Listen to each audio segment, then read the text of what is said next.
que los niños se sientan libres de abrazar, libres de dar afecto cuando quieren y que sean comprendidos cuando no.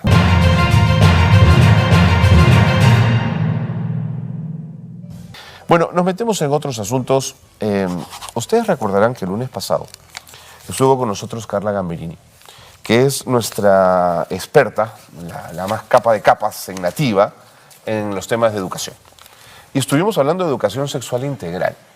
Y ¿saben qué? Nos quedamos con las ganas después en el corte. Yo le decía, Carla, tenemos que continuar con esto. Porque además se encargó de desmitificar algunas barbaridades que algunos, digamos, con una ligereza propalan respecto al tema de la educación sexual integral. Bueno, Carla Gamberini tiene la enorme gentileza de abocarse una semana más al tema y está con nosotros para hablar de ello. Carla. ¿Qué tal? Qué presentación larga ha hecho, perdóname. ¿Cómo te va? Bienvenida. Gracias por estar con nosotros. Buen día, Carlos. Sí, efectivamente se nos quedan muchas cosas. Así es. Y ese es un tema que vale la pena seguir discutiendo, especialmente porque no se le da el espacio que se debería a veces en las escuelas. Entonces lo que hoy vamos a traer es justamente, y también respondiendo un poco a inquietudes de las redes sociales, vamos a traer cómo hacer ESI fuera de la escuela. Okay. Es decir, en el hogar y en otras organizaciones. Me parece un buen enfoque.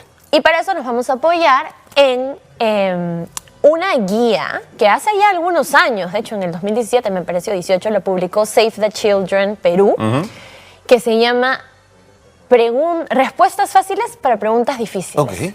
Y es perfecta, yo creo, para que en casa abordemos ciertos temas que son importantes y sobre todo cómo padres y madres de familia tengan claves que puedan ayudarles a abordar estos temas. Buenísimo. Esta es la guía, la que vemos en pantalla. Correcto. Esa es la guía que se llama Respuestas fáciles a preguntas difíciles. La hizo Save the Children y es una guía de educación sexual integral para familias.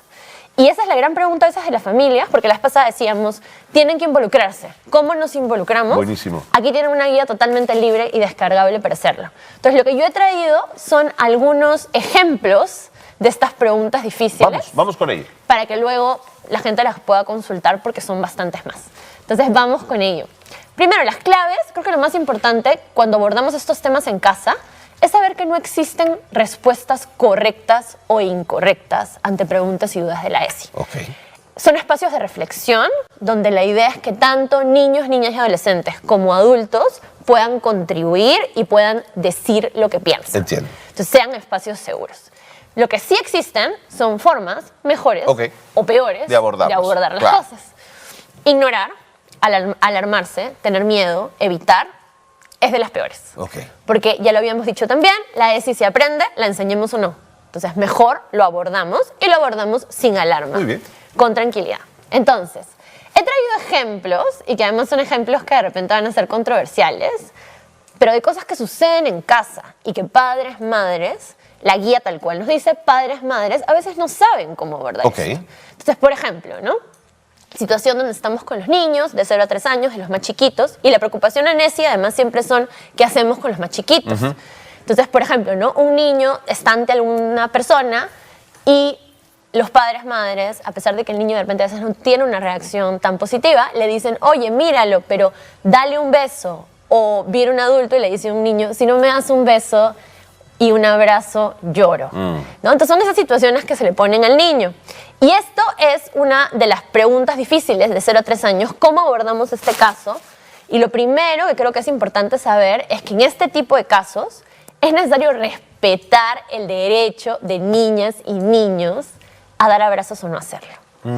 Y esto es algo que a veces como adultos no se entiende. De hecho, cuando yo era chica, mi mamá y mi papá... Sí. ¿Cómo no le vas a dar un beso a tu tío o a tu tía? Qué mal educado por no darle el beso del abrazo. Entonces, lo que dice la ESI, y aquí comenzamos con el consentimiento, es que todo vínculo afectivo tiene que ser cómodo y consentido. Entonces, en esa línea, está bien si niños y niñas a veces no expresan esas emociones con besos y abrazos. Lo que nos toca como adultos es explicarles por qué, entender el contexto y darles respuestas alternativas. Entonces, tal vez no quiere darle un beso o un abrazo al tío, a la tía, al abuelo, pero pues sí será una respuesta alternativa de darle la mano, decirle adiós y que esa respuesta alternativa sea vista tan positiva como puede ser el abrazo. ¿Por qué? Porque de ese modo estamos consintiendo un vínculo donde los niños se sienten cómodos. Claro, pero el adulto que no recibe el afecto tampoco debe sentirse ofendido, entender que es un niño que no le provoca en ese momento dar un beso, ¿no? Correcto, y que no es símbolo de mala Así es, educación. y que no lo quiere, digamos, vaya. Correcto, y esto es importante. Entonces, cuando nos preguntamos qué es Ceci de 0 a 3 años, esto es Ceci de 0 a 3 años. No es hablar de sexualidad, es, por ejemplo, que los niños se sientan libres de abrazar, libres de dar afecto cuando quieren y que sean comprendidos cuando no. Buenísimo. ¿Qué otro ejemplo tenemos, Carla? Sí, siguiente ejemplo, y esta es otra de las preguntas bien difíciles. De 3 a 6 años, ya vamos creciendo un poquitito. Conste que he traído uno por edad. Vale, valioso. La guía tiene un montón. Un montón de ejemplos, ¿ok? Y este es uno, un padre, madre que dice, ¿no? Mi hija no juega con coches, mi hijo no juega con muñecas. O la hija quiere el disfraz de Frozen, pero el hijo tiene que querer el de Spider-Man o Batman, ¿no? Y esto tiene más que ver con que de 3 a 6 años empezamos a aprender mediante la ESI los roles de género. Y nosotros como padres, madres, hermanos, tíos, podemos reforzar los estereotipos o podemos usar el juego, que es la principal herramienta de niños y niñas y adolescentes, niños y niñas sobre todo, para aprender desde pequeños, para romper estereotipos. Entonces, por ejemplo, ¿no? El juego es una de las principales formas que tienen los niños de aprender y si yo uso el juego para romper estereotipos, voy a estar fortaleciendo roles de género igualitarios. Es que hay un papá que está pensando, si mi hijo se viste de unicornio, va a ser homosexual seguro. Totalmente, y eso es un estereotipo, es un prejuicio. Es falso, además, y abiertamente. Es completamente falso. Entonces, al contrario, si yo dejo que mi hijo se vista de unicornio, probablemente estoy incentivando en él la creatividad, la posibilidad de que sueñe que podría ser como unicornio y la posibilidad que descubra que hay muchos colores y muchas formas que le gustan y no tiene absolutamente nada que ver con su sexualidad. Claro. Entonces, es muy importante. Entonces, por ejemplo, de hecho, es... cuando las niñas, por ejemplo, no se vinculan a elementos de tecnología o de ciencias o de autos o de ingeniería o de construcción, luego lo que va a pasar es que cuando elijan sus caminos futuros, por ejemplo, sus profesiones, van a estar alejadas de esas profesiones. Totalmente. Entonces hay que vincularlas a eso. Y asimismo a los niños, vincularlos a los espacios de juego con muñecas, con colores diferentes, que les van a dar capacidades diferentes, como creatividad. Por ejemplo, cuando yo jugaba con muñecas, creaba historias.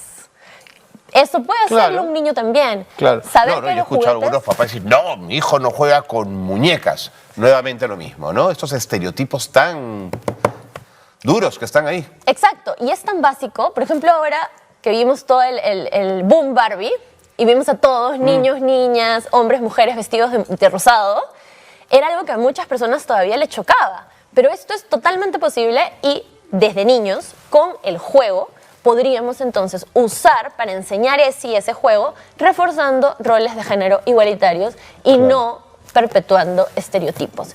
Lo que sí es importante entonces, dejarles que elijan con qué jugar y que aprendan a respetar diferentes formas de juego. Clarísimo, más claro imposible, Carla. ¿Hay más ejemplos? ¿Tenemos otro más? Tenemos uno más, porque nos hemos enfocado en niños. Adolescentes no lo toqué hoy día porque creo que es más... Ok, es otra común, dimensión, de acuerdo. Es otra dimensión, sí, correcto. Pero la gran pregunta siempre es, ¿qué hacemos con los niños y la ESI? Esto hacemos. Y esta es la pregunta así más controversial y la más difícil para familias de abordar. De 6 a 12 años, y probablemente lo pregunten antes también, pero ya de 6 a 12 años... Están con la curiosidad, claro. Están con la curiosidad y lo están descubriendo en otros espacios, porque ya en el colegio te están enseñando un poco... El cuerpo. Del cuerpo. Claro. Entonces, la gran pregunta y que siempre padres, madres van a tener dificultades y que es donde está una de las preguntas más difíciles es ¿de dónde vienen los niños? ¿Qué es hacer el amor? Entonces, ya de 6 a 12 años... se pueden empezar a abordar temas un poco más complejos que cuando eran más chicos. Si más chicos preguntaron esto, probablemente se empezó a introducir como, ¿qué sabes tú? Cuéntame. Y empezamos a construir un poco la idea. Si eso se hizo, llegamos de 6 a 12 años con un camino más fácil. Y siempre ante una pregunta así y ante una pregunta de sexualidad, en realidad, hay que preguntarles a los niños y niñas qué saben ellos, qué opinan de esto, qué han aprendido ya con sus amigos, en el colegio, con la televisión, y sobre eso partir. Ya de 6 a 12 años podemos explicar las funciones Claro. del cuerpo, de los genitales, la existencia de óvulos y espermatozoides, qué es el embarazo, que existen otras formas de reproducción, etc. Entonces ya podemos ir explicando eso, aunque suene que son muy chiquitos, ya en currícula lo van a ver un poco a esa edad. De acuerdo. Entonces hay que en casa también trabajarlo. Y otra cosa que es bien importante cuando hablamos de esto de hacer el amor es explicar que parte del amor, es decir, este acto parte del amor, que quiere decir un deseo mutuo y un consentimiento mutuo. Correcto. Y aquí es que tenemos que empezar a hablar de esto. Entonces, son preguntas muy difíciles y que la mayoría de familias se van a ver enfrentados a esto. Entonces, siempre es bueno tener como ideas y claves de cómo De acuerdo, abordarlas. de acuerdo. Y aunque no lo crean, eso es hacer ESI fuera de la escuela. Me parece Hacer una ESI en estupenda casa. recomendación la que plantea el punto 2, preguntarles qué sabe, porque de pronto, cuando recibes la pregunta, uno se está imaginando que tiene que entrar en una explicación larguísima y complejísima, y quizás la pregunta del pequeño es súper precisa y acotada, ¿no es cierto, Carla? Correcto. Entonces, lo más importante es por eso generar un ambiente donde el niño o niña se sienta cómodo de decirte que sabe. Y que tú como adulto no te alarmes, no lo evites, no lo juzgues, no lo pongas nervioso, sino que des ese espacio para que Así conversen y a partir de ahí se construye el conocimiento. Así es. Por supuesto que sí. Y cerramos con esto, que es una La guía. guía que no la voy a explicar, es otra guía de otra organización internacional, esta vez de la UNFPA, que así como Save the Children hizo una guía para familias, UNFPA ha hecho una guía, y esta la publicaron hace 2 días, para enseñar ESI en contextos no formales de educación. Es decir, para que organizaciones... No. Ahora te van a decir que Soros está detrás de todo esto, Carla. Bueno, esto es Naciones Unidas. Pero, por ejemplo, esta guía tiene una estrategia súper detallada, con sesiones Buenísimo. súper detalladas, para que si yo tengo una organización comunitaria, yo tengo una organización de adolescentes del barrio, yo tengo una parroquia Claro. que quiere enseñar de estas cosas, ahí está la guía, pública, descargable, Buenísimo. con paso 1, paso 2, paso 3, incluso hasta presupuestan cuánto puede costar. Entonces, creo que es como bien importante esta guía que ahora la UNFPA ha publicado, porque le va a ayudar a muchas organizaciones a trabajar esto de manera organizada, y la anterior ayuda a las familias. ¿Por Muy qué bien. es importante esto? Porque en el Perú, en las escuelas, y ya lo habíamos hablado, lamentablemente todavía no es un tema muy fortalecido y hasta a veces se quiere evitar. Entonces, enseñémosla desde otros espacios también. Muy bien. Bueno, clarísimo. Carla, gracias por habernos dado este segundo episodio, este segundo capítulo dedicado a la educación sexual integral. Fundamental hablarlo. Gracias, Carlos, y espero sirva para las familias. Claro que sí, claro que sí. Gracias nuevamente.